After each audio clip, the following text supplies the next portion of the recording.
लोणावळ्यातून एक भक्तिमय आणि उत्साहाची बातमी समोर येत आहे। पुणे आणि रायगड जिल्ह्याच्या मध्यवर्ती ठिकाणी असलेल्या लोणावळा पांगोळी धनगर वस्ती येथील श्री संत बाळूमामा मंदिरात आज अमावास्येनिमित्त भाविकांचा जनसागर उसळला होता।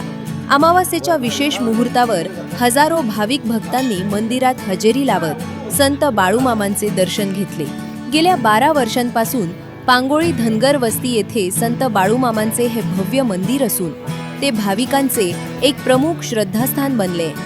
या मंदिरात दररोज शेकडो भाविक दर्शनासाठी येतात। मात्र दर अमावास्येला येथे दर्शनासाठी आणि विशेष भंडाऱ्यासाठी संपूर्ण महाराष्ट्रातून हजारो भाविक दाखल होतात। आज सकाळपासूनच भाविकांनी बाळूमामांच्या दर्शनासाठी मोठ्या रांगा लावल्या होत्या।